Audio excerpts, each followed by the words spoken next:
सुरेश शिंदेचं करायचं काय? सुरेश शिंदे यांचं करायचं काय? वाटप करणारे सुरेश शिंदे यांचा निषेध असो, नेमबाह्य कामे वाटप करणारे सुरेश शिंदे यांचा निषेध असो,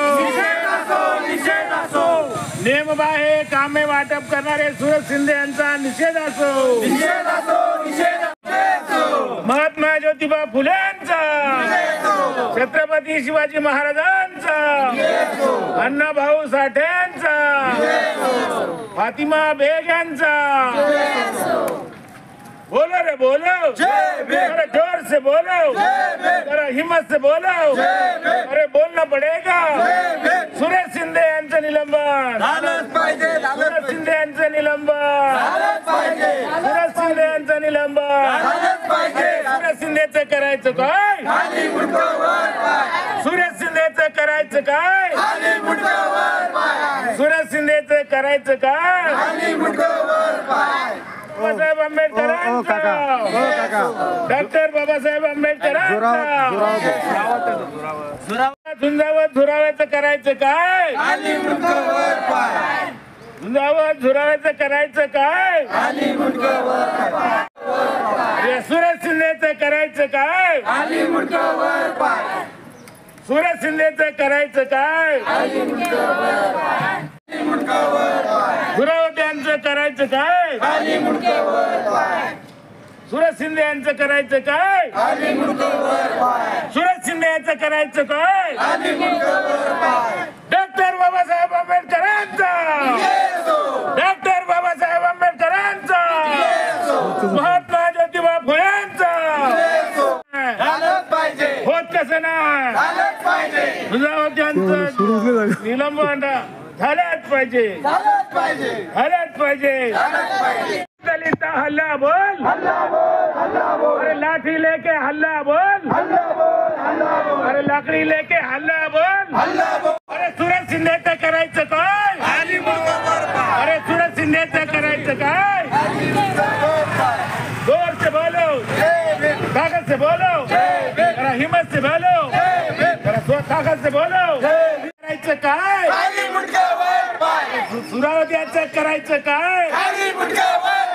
डंडा लेके सुरी लेके हातोडी लेके हातोडी होत कसं नाही, होत कसं नाही। ज्ञानेश्वर वावळ, माझं हे आंदोलन 1 वर्षापासून या डिपार्टमेंटला चालू आहे जलसंधारण। इथं ठरवून मागासवर्गीयांना टार्गेट केलं जातं, तसंच कॉन्ट्रॅक्टरांना एक ठराविक लॉबीलाच कामं देतात। ठराविक लॉबीला म्हणजे एक कॉन्ट्रॅक्टर समजा असला एक, तर त्याला 10-10, 20-20 कामं देतात किंवा त्याचेच बोगस बिल मारतात। एकाच कामाचे डबल बिलं काढण्यात आलेले। तसेच यांचे रॉयल्टीचे चलन हे सर्व बोगस आहेत। यांना वारंवार तक्रार केली। यांच्या डिव्हिजनमध्ये पूर्ण मराठवाडा येतो। मराठवाड्यामध्ये आम्ही जालना डिपार्टमेंट आहे, तिथे श्री झुरावत हे एक्झिक्युटिव्ह होते। त्यांच्या माहितीच्या अधिकारामध्ये आम्ही डॉक्युमेंट मागवली। त्या डॉक्युमेंटमध्ये असं निदर्शन आलं, जे मोठी लॉबी आहे त्या लॉबीमध्ये जे 4-5 कॉन्ट्रॅक्टर आहेत त्यांच्याच नावावर 20-20, 30-30 एका आर्थिक वर्षात कामं देण्यात आले। म्हणजे 10-10, 20-20, 50-50 कोटीचे कामं त्यांना देण्यात आलेले।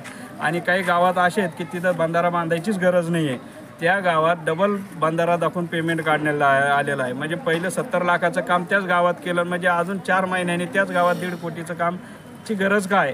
म्हणजे अशी यांनी बोगसगिरी केली आहे। तसं यांनी रॉयल्टीचे चलन कॉन्ट्रॅक्टरनी हेतुस्फूर्त त्यांना मदत केलेली आहे।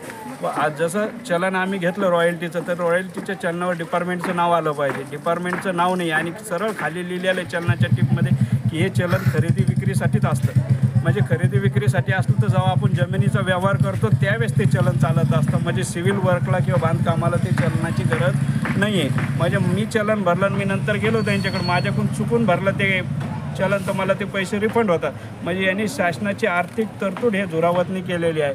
म्हणजे इतकी बोगसगिरी आणि भ्रष्टाचार हा झुरावतनी लावलेला आहे जालना जिल्ह्यामध्ये की त्याचं नाही। त्याचा पाठपुरावा करत आम्ही मंत्रालयात बी तक्रार केलेली आहे। यांच्याकडे वारंवार 1 वर्षापासून तक्रार करून वारंवार यांना आम्ही पाठपुरावा केला, तरीही त्यांनी काही कारवाई केलेली नाही आहे।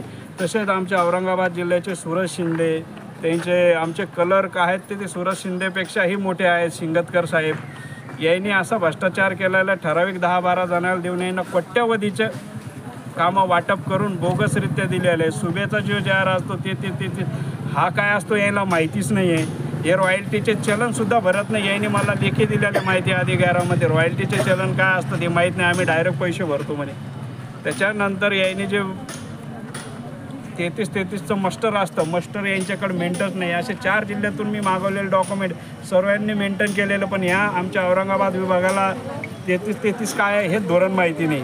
अशा बोगसगिरीसाठी आम्ही वारंवार इथे आंदोलन करून पाठपुरावा करून याला सांगितलेलं आहे. तरी आता मान्य ते जे प्रादेशिकचे एसी आहेत त्यांना रिक्वेस्ट केली असता ते आज नव्हते, गैरहजर होते. त्यांना आम्ही 3 दिवसापूर्वीच सांगितलं होतं की आमचं आंदोलन 15 तारखेला आहे आणि आम्ही त्यांना 12 तारखेला ही सूचना दिलेलीच होती, तरी ते आज आले नाही. मग त्यांच्या पीएने आम्हाला सांगितलं की त्यांनी काही 2 प्रकरणामध्ये अहवाल म्हणजे झुरावतचा जो 33-33चा आहे आणि शिंदेचा जो 33चा आहे त्याच्यात त्यांनी अहवाल शासनाला पाठवलेला आहे आणि आता ते डिपार्टमेंटला परिपत्रक काढून संध्याकाळपर्यंत आम्हाला परिपत्रक देणार आहेत.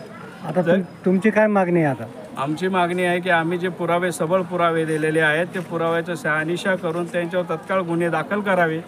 ह्याच अशाच एक प्रकरणामध्ये आम्ही वैजापूरमध्ये ऋषिकेश देशमुख नावाचा माणूस डेप्युटी इंजिनियर होता. सस्पेंड असताना त्याने 12 कोटीचे बिलं काढले. 12 कोटीचे सस्पेंड असताना त्याची डेट वगैरे लावून आम्ही यांना वारंवार सांगितलं ते बिलं काढू नका. त्यांनी पूर्ण जालन्याच्या कॉन्ट्रॅक्टरला हाताखाली धरून पुरे बोगस बिलं मारले. मग आम्ही वैजापूरच्या कोर्टामध्ये पिटिशन दाखल केलं 156(3) अंतर्गत.